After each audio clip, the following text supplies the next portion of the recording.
भूर्भुवः स्वः तत्सवितुर्वरेण्यं भर्गो देवस्य धीमहि धियो यो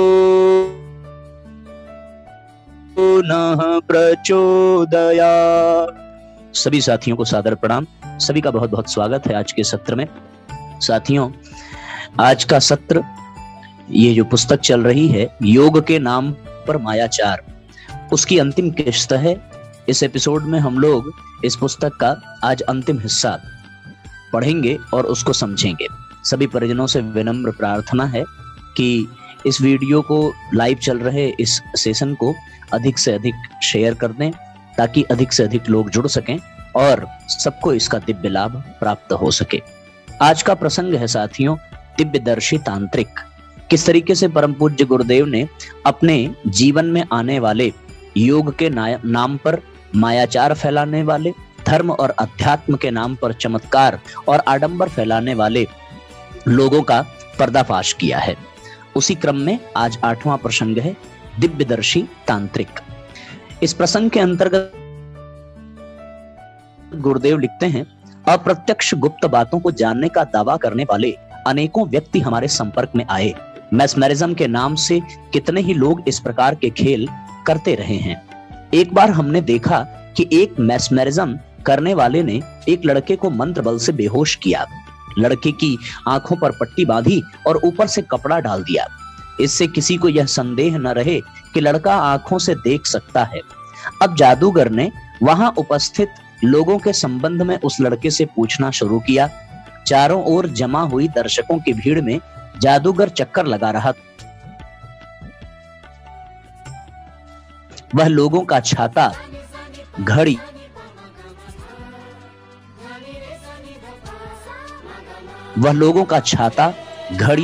अंगूठी, शरीर का कोई अंग, कपड़ा आदि पकड़ता और उस लेटे हुए लड़के से पूछता कि यह क्या है। लड़का तुरंत उत्तर देता, यह अमुक चीज है। पुस्तकों के पृष्ठ भाषा, घड़ियों का समय, रुपयों के सन आदि अनेक बातें पूछी गई और उनके ठीक ठीक उत्तर मिले। देखने वाले सभी लोग आश्चर्य में थे। इस विद्या को जानने की हमें बड़ी उत्सुकता हुई। जिस जादूगर ने यह खेल दिखाया था उसके पीछे बहुत दिनों लगे रहे। पहले तो वह हमें त्राटक आदि अभ्यासों में उलझाकर हमें टालता रहा, पर पीछे उसकी मुहमांगी दक्षिणा देने पर सब भेद बताया। रहस्य यह था कि एक लड़के को एक पाठमाला रटा ली जाती है। प्रश्न और उत्तर पहले से ही निर्धारित होते हैं। जैसे यह क्या है, इस प्रश्न का उत्तर होगा छाता। यह क्या चीज है, इस प्रश्न का उत्तर होगा घड़ी। पूछने के शब्दों में थोड़ा हेरफेर करने से दर्शक तो कुछ समझ नहीं पाते, पर वह लेटा हुआ लड़का भली प्रकार ध्यान रखता है और प्रश्न की भाषा के अनुसार उत्तर देता है। ऐसी एक लंबी प्रश्नोत्तरी हम अपनी जादूगरी या छल पुस्तक में दे चुके हैं। कोई भी चतुर व्यक्ति अपने ढंग की नई प्रश्नोत्तरी गढ़ सकता है। इस विधि से केवल वे ही बातें बतलाई जा सकती हैं जो पूछने वाले को मालूम थी। जिन बातों का उत्तर उसे मालूम न होगा, उसका उत्तर झूठ मूठ बेहोश पड़ा हुआ लड़का भी न दे सकेगा। नाखून पर स्याही लगाकर उसमें बालकों को देवी देवता दिखाने वाले तथा उनसे बात कराकर प्रश्नों का उत्तर देने वाले हमने देखे हैं। इसी कार्य को कुछ लोग एक विशेष प्रकार की अंगूठी से त्रिकालदर्शी नामक एक काली बिंदी लगे हुए शीशे से भी करते हैं। जिस बालक के ऊपर यह प्रयोग किया जाता है उसे प्रयोग करने वाला अपनी सिद्धाई की धौंस के हथकंडे बताकर डरा देता है और बेचारा बालक जैसा कहो वैसा हाँ हाँ करने लगता है। यदि इस प्रकार दिखाया जाना संभव हो तो बड़ी उम्र के चतुर और निडर बालकों पर भी यह प्रयोग होना चाहिए, पर ऐसे बालकों से वे लोग सदा ही बचते रहते हैं। चोर पकड़ने के लिए चावल पढ़कर देना आदि तरीके एक प्रकार की धमकी है जिससे डरकर लोग चोरी कबूल कर लेते हैं। एक चोर पकड़ने वाला तांत्रिक ऐसा करता था कि जिन लोगों पर चोरी का शुबा होता था उन सबको बुलाता था और एक कोठे में लाल रंग से पुता हुआ देवता रख देता था। खुद उस कोठे के बाहर बैठ जाता था। अब जिन पर शुबा होता उनको एक एक करके भीतर भेजता और उस देवता का स्पर्श करने को कहता। जो वापस लौटता उसका हाथ सूंघकर वह तांत्रिक बताता कि यह चोर है या नहीं। इस तरकीब से वह असली चोर को पकड़ लेता।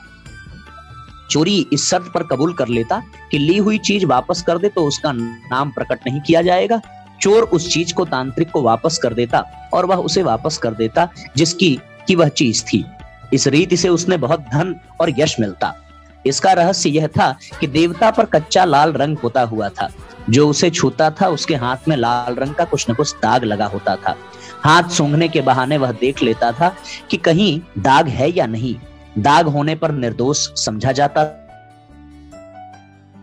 था। ने वास्तव में चोरी की होती थी, वह देवता को इस ख्याल से छूता न था कि यहाँ कोई देखने वाला तो है नहीं, इसलिए न छूऊं तो ठीक है।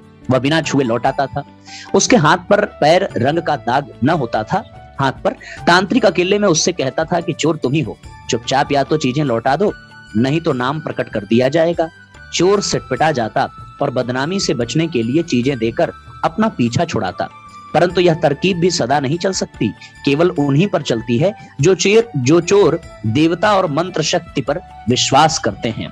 जासूसों के जरिए या किसी अन्य प्रकार से किसी आदमी के संबंध में बहुत सी जानकारी एकत्रित करना, फिर उससे अचानक मुलाकात करके उन सब बातों को विद्या बल से बताना, इस रीति से कितने ही आदमी लोगों को आश्चर्य में डाल देते हैं और अपना उल्लू सीधा करते हैं।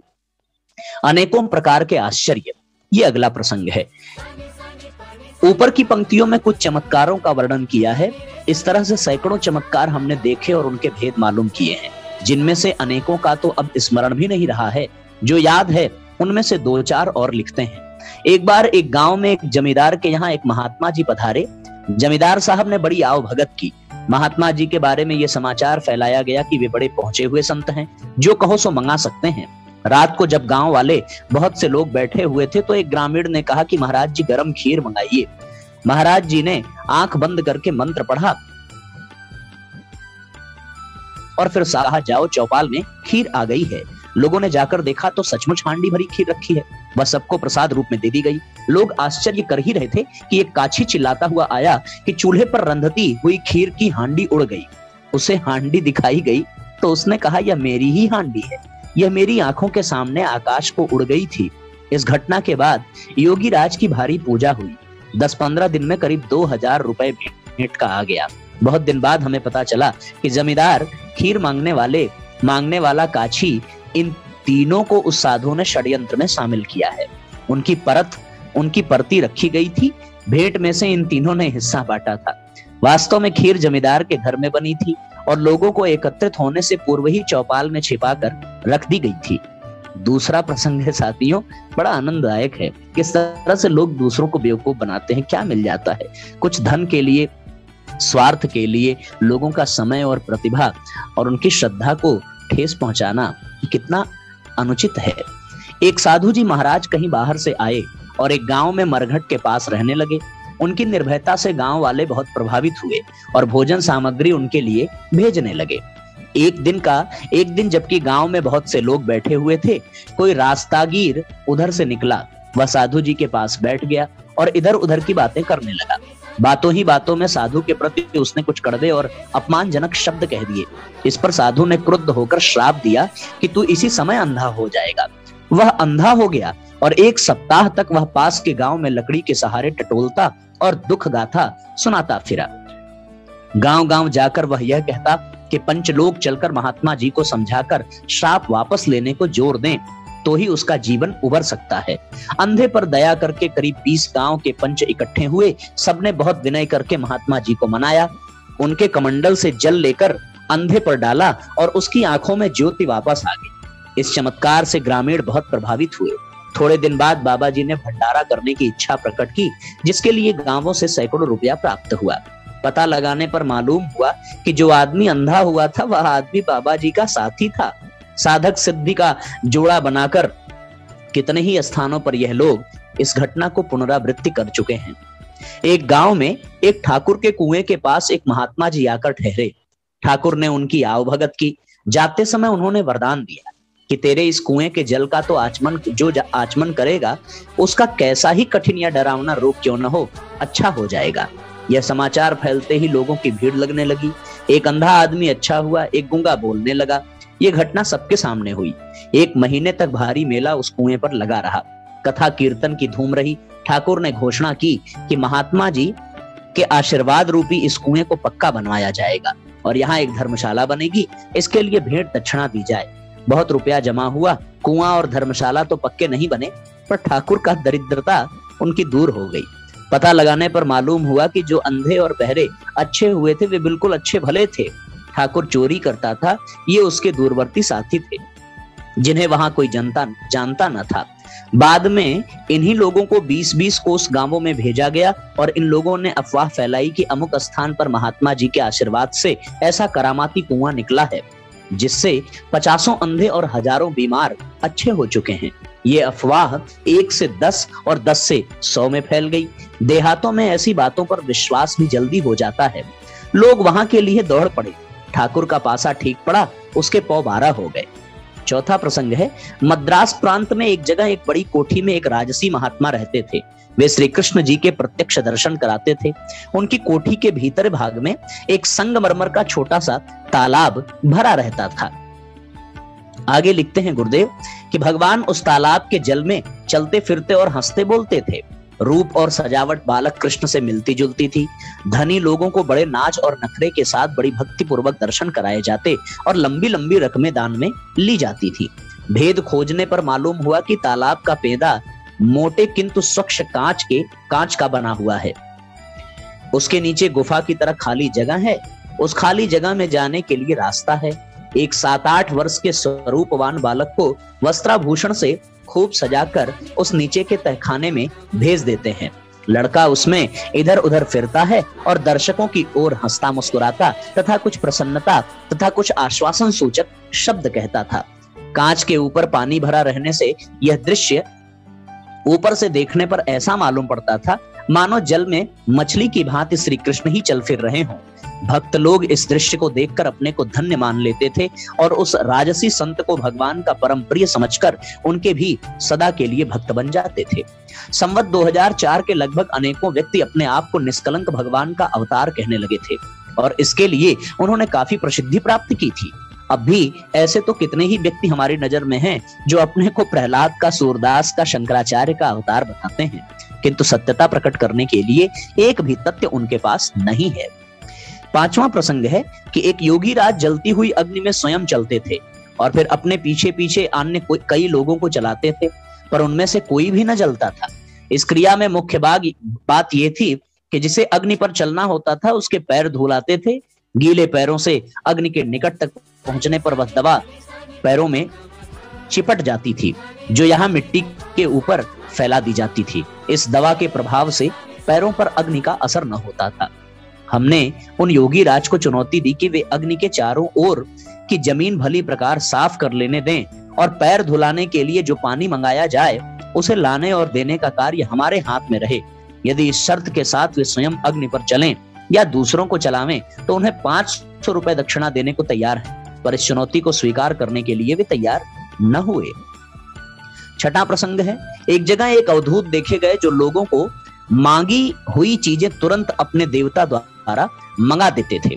उनके मुरीदों का कहना था कि उनको सेवड़े की विद्या आती है। एक योगिनी उसके वश में है, उससे जो चाहते हैं सो मंगा लेते हैं। इस आश्चर्यजनक करतब का पता लगाने पर मालूम हुआ कि चीजें मंगाने का आग्रह उनके मुरीद लोग ही किया करते हैं और वे चीजें पहले से ही मंगाकर तैयार रखी जाती थी। बाजीगर जैसी सफाई से चीजें मंगाता और गायब करता वैसी ही सफाई उनको याद थी, जिसके बल पर वे दर्शकों की मांगी हुई चीज आकाश की तरफ हाथ करके तुरंत मंगा लेते थे। किसी नए आदमी को प्रभावित करना होता तो अपरिचित बनकर के मुरीद ही अवधूत जी से झगड़ते, चुनौती देते और ऐसी चीज मांगते जिसका उस समय वहां मिलना कठिन होता। अवधूत जी तुरंत वह चीज मंगाकर उनकी बोलती बंद कर देते। बेचारा नया दर्शक इस दृश्य को देखकर ही पूर्णतया संतुष्ट हो जाता था। उसे स्वयं कुछ मांगने के लिए कहने की नौबत ही ना आती थी। एक पंडित जी बड़े बड़े यज्ञ करते थे। उनके यज्ञों में विशेषता ये होती थी कि यज्ञ कुंड में से मंत्र द्वारा अग्नि अपने आप प्रकट होती थी। जनता पंडित जी को बहुत पहुंचा हुआ संत मानती थी। भेद यह था कि हवन कुंड में रंग बिरंगे चौक पूरे जाते थे। हल्दी, रोली, आटा आदि से उसे चित्र विचित्र किया जाता था। सफेद रेखाएं जहां बनाई जाती थी वहीं बारूद में काम आने वाली पोटास फैला दी जाती थी। थोड़ा थोड़ा सफेद बूरा भी वहीं बिछाया जाता था। पूजा की थाली में 3-4 लोग तेजाब में डुबोकर पहले से ही रख ली जाती थी। 3-4 लौंगे, उंगलियों को घी में चुपड़ लिया जाता था ताकि तेजाब की डूबी हुई लोगों को छूने से कोई हानि न हो। पंडित जी मंत्रोच्चारण करते और जब अग्नि प्रकट करने का अवसर आता था तो उन तेजाब में डूबी हुई लोगों को हवन कुंड में ऐसी जगह छोड़ते थे जहां पोटास और शक्कर बिछी रहती थी। तेजाब का स्पर्श होते ही बारूद जल उठती थी। बुरा उसके जलने में और भी सहायता देता था। कुंड में जहां तहां कपूर छोड़े रखा जाता था जो अग्नि को पकड़ लेता था और समिधाएं जलने लगती थी। इस प्रकार अग्नि देवता का मंत्र बल से प्रकट करने का उन पंडित जी को श्रेय मिल जाता था। कितनी बड़ी धूर्तता इस संसार में लोग करते हैं और साधारण लोग उसके चंगुल में फंसते रहते हैं। निरर्थक मृग तृष्णा अगला प्रसंग है साथियों। जिन सिद्धियों के लिए लोग लालायित रहते हैं और अपनी व्यक्तिगत इच्छा और अभिलाषा के लिए उन्हें प्राप्त करने का प्रयत्न करते हैं, उनके संबंध में आइए सार्वजनिक हित की दृष्टि से बड़े दृष्टिकोण से विचार करें कि यदि सिद्धियां सर्वसुलभ हो जाएं तो संसार में सुविधा की वृद्धि होगी या असुविधा की। मान लीजिए कि अपने जीवन की अवधि लोगों को मालूम हो जाए, यह पता लग जाए कि हमारी मृत्यु कब, किस दिन, किस प्रकार होगी, तो उस मनुष्य का जीवन बड़ा विचित्र हो जाएगा। अमुक दिन मरूंगा, इससे पहले नहीं मर सकता, यह निश्चित हो जाने पर वह बड़ी से बड़ी दुर्घटना करने के लिए किसी से भी लड़ने मरने के लिए तैयार हो जाएगा। मृत्यु के डर से लोग आगा पीछा सोचते हैं और संघर्ष से पड़ने से बचते हैं, पर जो मरने से निधड़क हो गया हो उसे बड़े से बड़े उत्पात करने में कुछ भय न होगा।